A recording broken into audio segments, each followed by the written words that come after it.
Bolt Nation, something is happening in Los Angeles, and this time the signs are way too strong to ignore.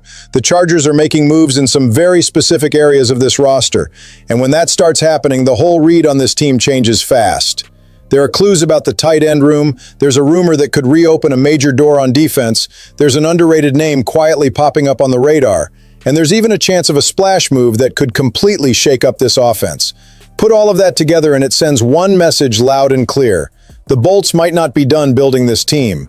So if you follow every move the Chargers make, hit that like button, subscribe to the channel, and drop a comment telling me which one of these stories has you the most fired up right now. Let's start with a spot that maybe isn't getting the attention it deserves, but absolutely could tell us a lot about what the Chargers want to be in 2026. The tight end room. The facts are right there. This team moved on from Will Dissly, let Tucker Fisk walk in free agency, and at the same time watched Oronde Gadsden II break out in 2025 with 49 catches, 664 yards, and 3 touchdowns on 69 targets. That is not some footnote, that is real production. That is a legit receiving weapon. The issue? His limitations as a blocker still matter when you're trying to build a complete offense that wants to be physical, versatile, and dangerous at every level. And that is exactly why the Charlie Kolar move makes so much sense. 3 years, $24.3 million, that is not a throwaway signing. The Chargers clearly see him as a piece that can stabilize the position, especially as a blocker, while Gadsden keeps doing damage as the more natural pass-catching threat. Put those two together and now the picture starts coming into focus. One tight end who stresses a defense in space, another who gives you structure and toughness in the run game. That alone changes the outlook at the position in Los Angeles. But here's where it gets really interesting. The Chargers also brought in Georgia tight end Oscar Delp for a visit, and this is where the interpretation kicks in. Delp doesn't feel like some random name on a list. His profile suggests something very specific. The Chargers may be looking for a third tight end with upside, athletic ability, and room to grow as a blocker.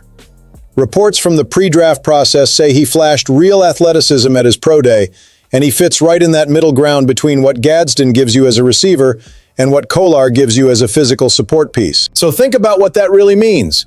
Maybe this visit says less about Delp himself and more about the kind of player the Chargers want to add. That sends a message. This front office may not just be filling a hole, they may be trying to build a smart, complementary, flexible tight end room that can do a little bit of everything. So let me ask you, Bolt Nation, on a scale from 0 to 10, how much would that kind of 3-man tight end setup excite you? Would you go after Oscar Delp, or would you target a different kind of player to complete that room? Now let's turn the heat up, because this next one hits a whole different nerve.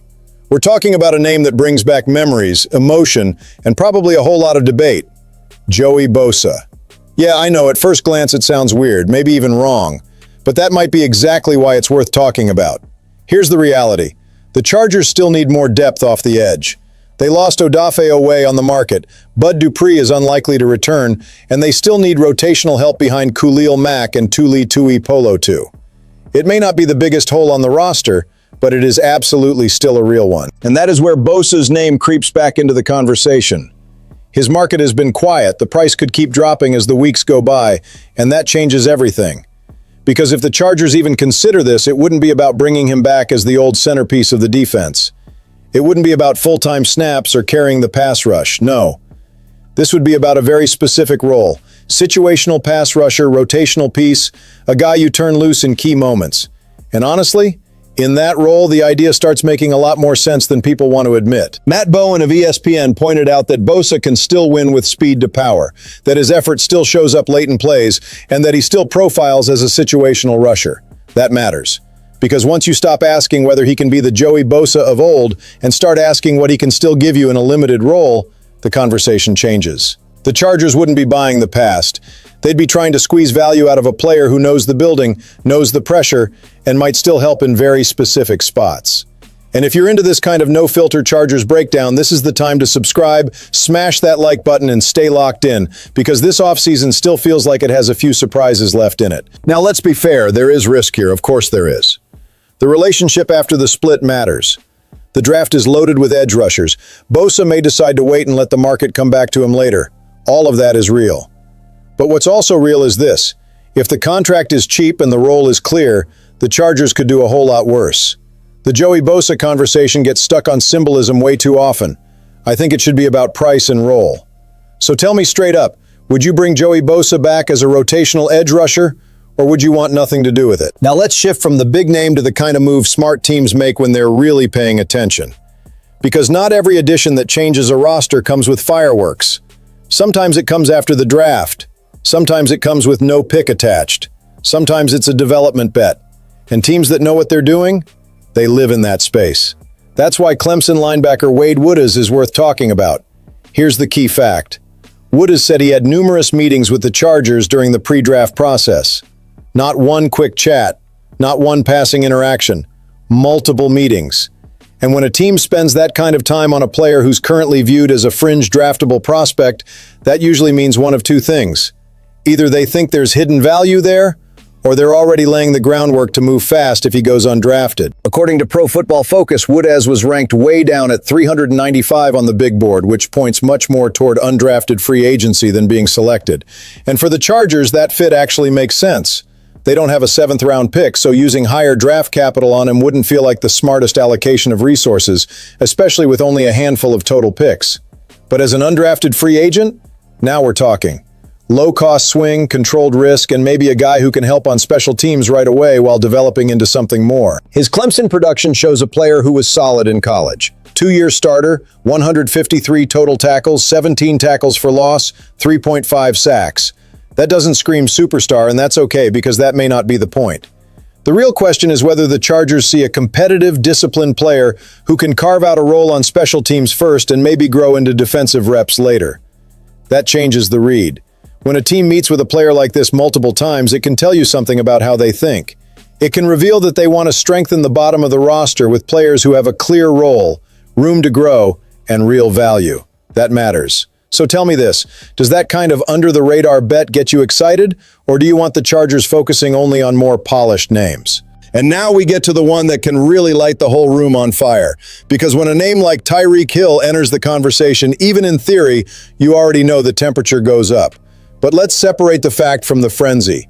Hill is coming off a major knee injury, and the reporting says the expectation is that he's on track for the regular season if all goes well medically. There's also the idea that he wants to play for a contender once he's cleared. From there, the speculation begins. Do the Chargers make sense as that destination? In my opinion, yeah, they do. And maybe more than people think. If you look only at the age, the injury, and the recent numbers, it's easy to call it too risky.